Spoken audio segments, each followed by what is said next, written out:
Hello. It's a pleasure to welcome you here to this edition of the Capitol Report. I'm Senator Roger Kahn, and I have the high honor and great privilege of having with me today Tom Bagan. He's from Consumers Energy and is the Community Relations Manager for our region. And welcome, Tom. Roger, I appreciate the invitation. We talked earlier in the year, and we talked about energy issues in the summer. Well, it's now we're coming up into the winter, and energy issues, of course, continue to be of interest, well, to you, to me, and to our people. And thought we'd go over some of those issues on energy usage again, if you're willing. Sure. But before we do that, last year we passed some energy bills. And I'm a little surprised about how those have worked out or not worked out. What is your view on how those have in fact been implemented or not implemented? Well, you know, Roger, from being involved in this thing, the energy package was very comprehensive. Yes, it was. In terms of, you know, our conversation today and energy efficiency and what people can do to reduce their energy usage, there's a specific piece of this legislation that was carved out which created some energy efficiency programs. And so probably the first thing that I would really like to point out during our conversation is customers should really look at the energy efficiency programs that we have available that can help them do things with energy efficiency. Now let me distinguish something for our conversation. We talk a lot about what I call energy conservation. I describe energy conservation are the things that people do in their home, and energy efficiency are the things that people do to their home. So the energy efficiency programs have a lot of elements, but everything around the energy efficiency programs is trying to give people an opportunity to do energy efficiency, things to their home that can reduce their energy usage. And the most permanent thing and the best step that anybody can take in terms of reducing their usage is make a permanent change to your home. Maybe it's insulation, maybe it's windows, maybe it's energy efficiency appliances. Because when you couple energy efficiency and the incentives that we put in place as a result of the legislation that you worked on last year, and couple that with energy conservation, which are the kind of things we're going to talk about a little later on in the program in here, that's a powerful combination.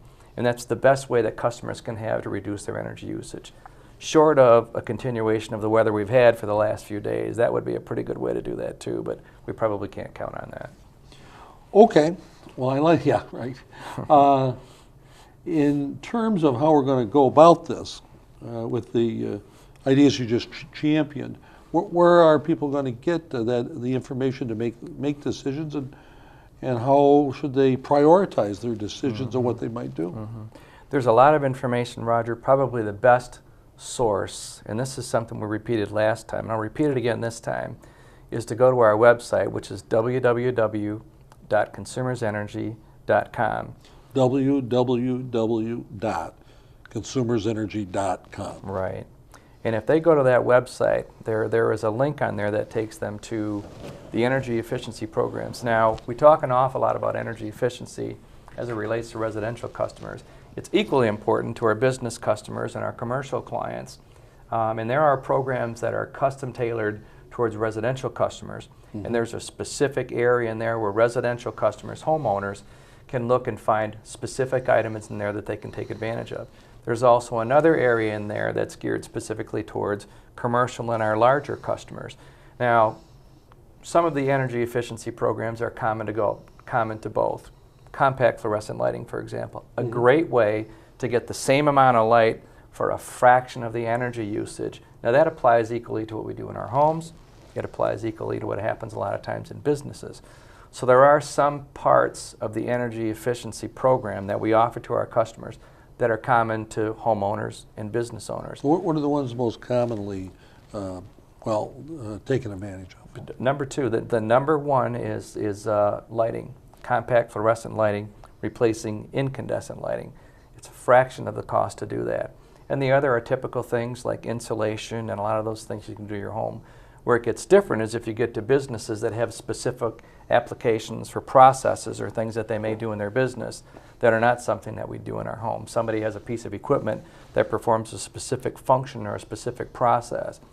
The way that we might manage electric usage by that is different than the kinds of techniques that we'd use in our homes. So although there are similarities in those two, there are some differences. But a great resource to go to is our website, www.consumersenergy.com.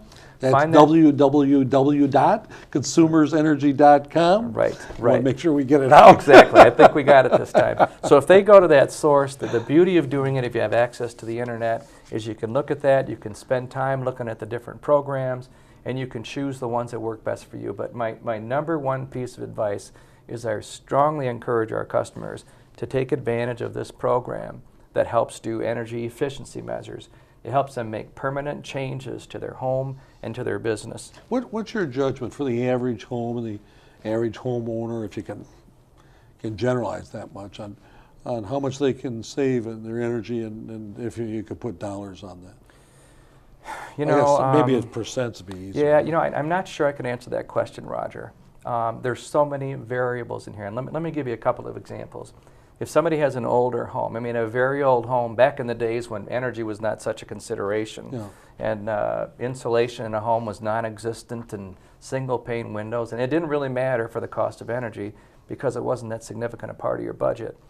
You can invest a lot of dollars into a home like that and you get some pretty significant savings. Yeah. But if you get a newer home that's a little bit tighter, Yeah. loses a less air, a little less infiltration, you can make smaller changes to that house and make a smaller change, but a dramatic change in your energy usage. Really? So it's hard to say, you know, how much somebody can save, but again, I will direct you towards our website, Yeah.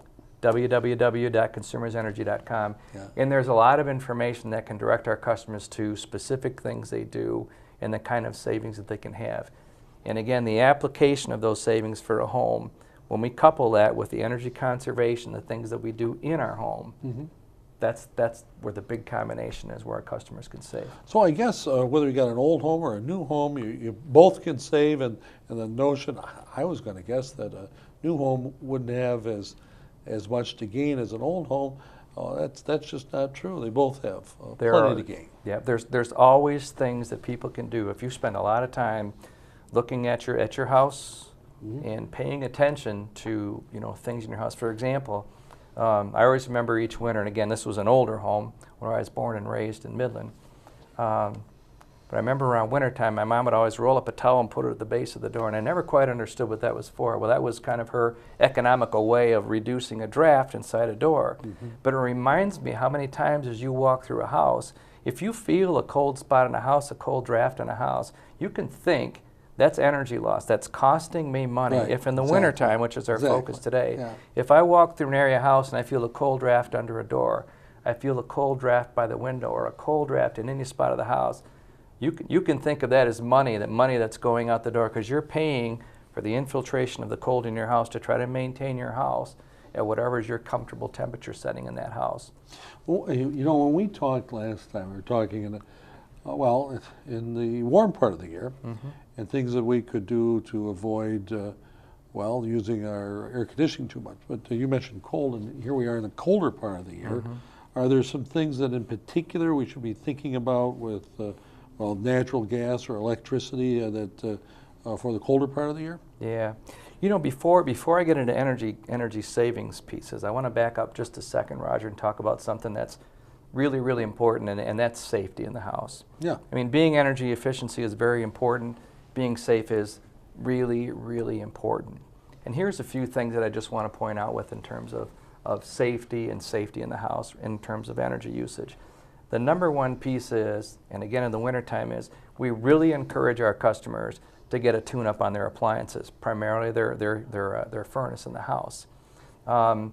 As I've mentioned to you before. No, who does it? They get whoever they want, or do you guys do that? Or? You would hire a qualified contractor to do that tune-up on your Yeah. furnace. The tune-up on your furnace will do two things. They'll check to make sure that your furnace is operating correctly, and then they'll also do whatever measures they need to make sure that your furnace is operating efficiently. Yeah. So that's an important step this time of the year. Are that our those customers generally get a tune-up. expensive to do? Or? You